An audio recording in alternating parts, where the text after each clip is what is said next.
Bharatiya Janata party में माननीय धर्मेंद्र प्रधान जी को सैल्यूट करता हूं। और उनकी मैं महानता मानता हूं धर्मेंद्र प्रधान जी की कि जिन्होंने बच्चों के इस भाव को ध्यान में रखते हुए वो खुद से उस पद को उन्होंने त्याग दिया। उनके उज्जवल भविष्य की हम बहुत शुभकामना करते हैं। भारतीय जनता पार्टी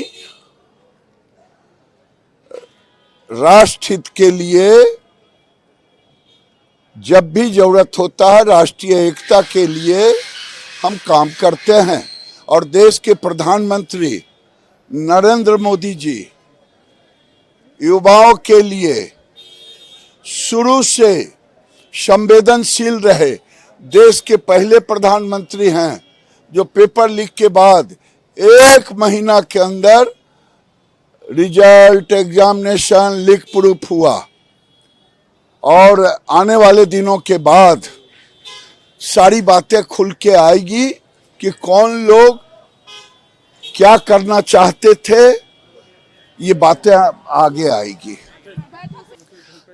हाँ, जो देश की स्थिति बनी, जो दिल्ली की स्थिति थी, उसके कारण आज स्वेच्छा से आदरणीय शिक्षा मंत्री धर्मेंद्र प्रधान जी ने इस्तीफा दिया है। लेकिन उनका जो शिक्षा के क्षेत्र में काम रहा, नई शिक्षा नीति बनाने में जो उनका योगदान रहा, ये अपने आप में अविस्मरणीय है। लेकिन विदेशी ताकतें एक तरह से सक्रिय हो रही थी और भी कई ताकतें सक्रिय हो रही थी, इसलिए उन्होंने आज शिक्षा मंत्री से इस्तीफा दिया है। उनके उज्जवल भविष्य की हम बहुत शुभकामना करते हैं। देश के युवाओं को कुछ लोगों ने दिग्भ्रमित कर दिया था, और जिस प्रकार से जंतर मंतर से लेकर के और पटना की सड़कों तक जो माहौल बनाए गए, सचमुच सबको मालूम है।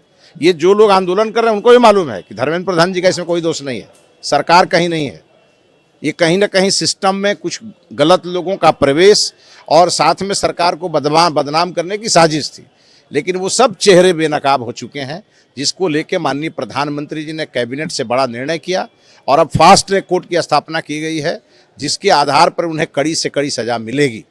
लेकिन जब धर्मेंद्र प्रधान जी ने दोबारा परीक्षा करा करके और नीट के सफल छात्रों को एक बड़ी खुशी दी, फिर भी ये मामला रुका नहीं, तो आज उन्होंने देश के छात्रों के मन को ठीक करने के लिए, उनके सम्मान में, उनके भावना के सम्मान में उन्होंने अपनी कुर्सी को कुर्बान किया है। मैं धर्मेंद्र प्रधान जी को सैल्यूट करता हूं कि आज उन्होंने देश के छात्रों के मन में उठ रहे, चाहे वो किसी और ने भी पैदा किया हो, लेकिन उन्होंने उनके मन के भ्रम को दूर करने के लिए इतना बड़ा निर्णय लिया है। मैं माननीय धर्मेंद्र प्रधान जी को सैल्यूट करता हूं। कोई दबाव में नहीं, भाजपा दबाव में काम करती है किसी के। भारतीय जनता पार्टी के जब 2 सांसद थे लोकसभा में, तब भी भाजपा दबाव में नहीं थी। आज तो भाजपा प्रचंड बहुमत की सरकार चला रही है। लेकिन मैं कह रहा हूं फिर भी कि जो हमारे नौनिहाल हैं, जो हमारे भारत के भविष्य हैं, अगर उनके मन में किसी प्रकार का कोई कन्फ्यूजन था और उनको लेकर के उनके मन में ये भावना आ गई थी, बस इसी के सम्मान में धर्मेंद्र प्रधान जी ने अपना इतना बड़ा पद छोड़ा है। प्रधान जी का इस्तीफा कहीं ना कहीं उन्होंने युवाओं के भावनाओं का सम्मान करते हुए उनके बारे में सोच करके ये कदम उठाया, और ये बहुत बड़ा कदम है। क्योंकि जब हम स्टूडेंट्स की बात करते हैं तो स्टूडेंट्स के मुद्दे वो अलग थे, और ये आपने पूरा प्रोटेस्ट देखा। मैंने इस पर बहुत ज़्यादा बात नहीं की क्योंकि मैं खुद एक ऑब्जर्वेंट थी इस पूरे मामले में, और मैं ये देखना चाह रही थी किस प्रकार से ये प्रोटेस्ट इवॉल्व हो रहा है। और अब पूरे भारतवासियों ने ये चीज़ देखा, उसकी चर्चा भी हो रही है। विपक्ष की बात मैं नहीं करती हूँ। हाँ, विपक्ष कुछ भी बोले, वो रोज़ रोज़ अपनी बातें बदलते हैं। जी देखिए, धर्मेंद्र प्रधान जी ने सिर्फ एज एजुकेशन मिनिस्टर काम नहीं किया, उन्होंने पूरी एजुकेशन पॉलिसी पे काम किया है। और उसके बाद एक ऐसा सिचुएशन होता है तो मैं कहीं ना कहीं देखता हूँ कि एक एजुकेशन हमारा जो प्रयास था उसको एक धक्का लगा है।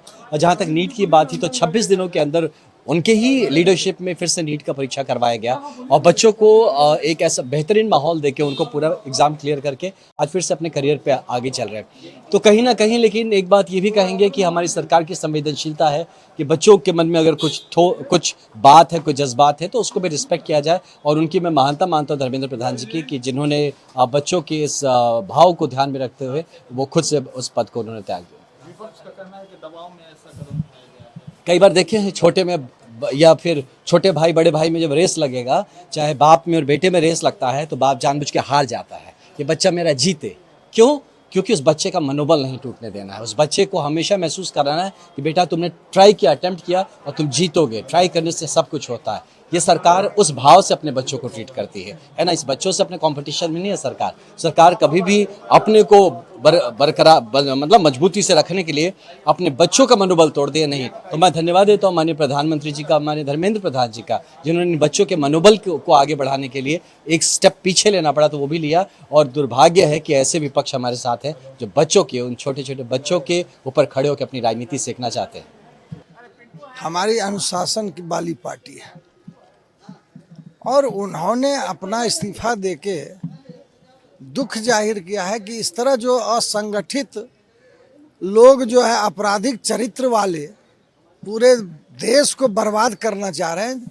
लगातार यशस्वी प्रधानमंत्री नरेंद्र मोदी जी के नेतृत्व में देश आगे बढ़ रहा है।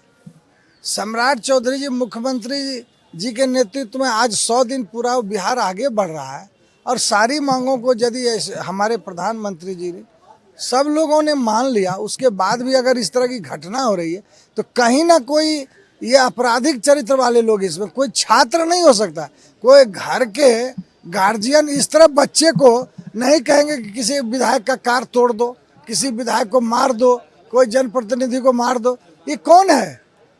ये मुंह ढक के आ रहे हैं, हेलमेट लगा के कौन आ रहे हैं? छात्र आ रहे हैं। ये आप लोग भी समझते हैं हर बातों को, इसलिए इसकी घोर भर्त्सना होनी चाहिए।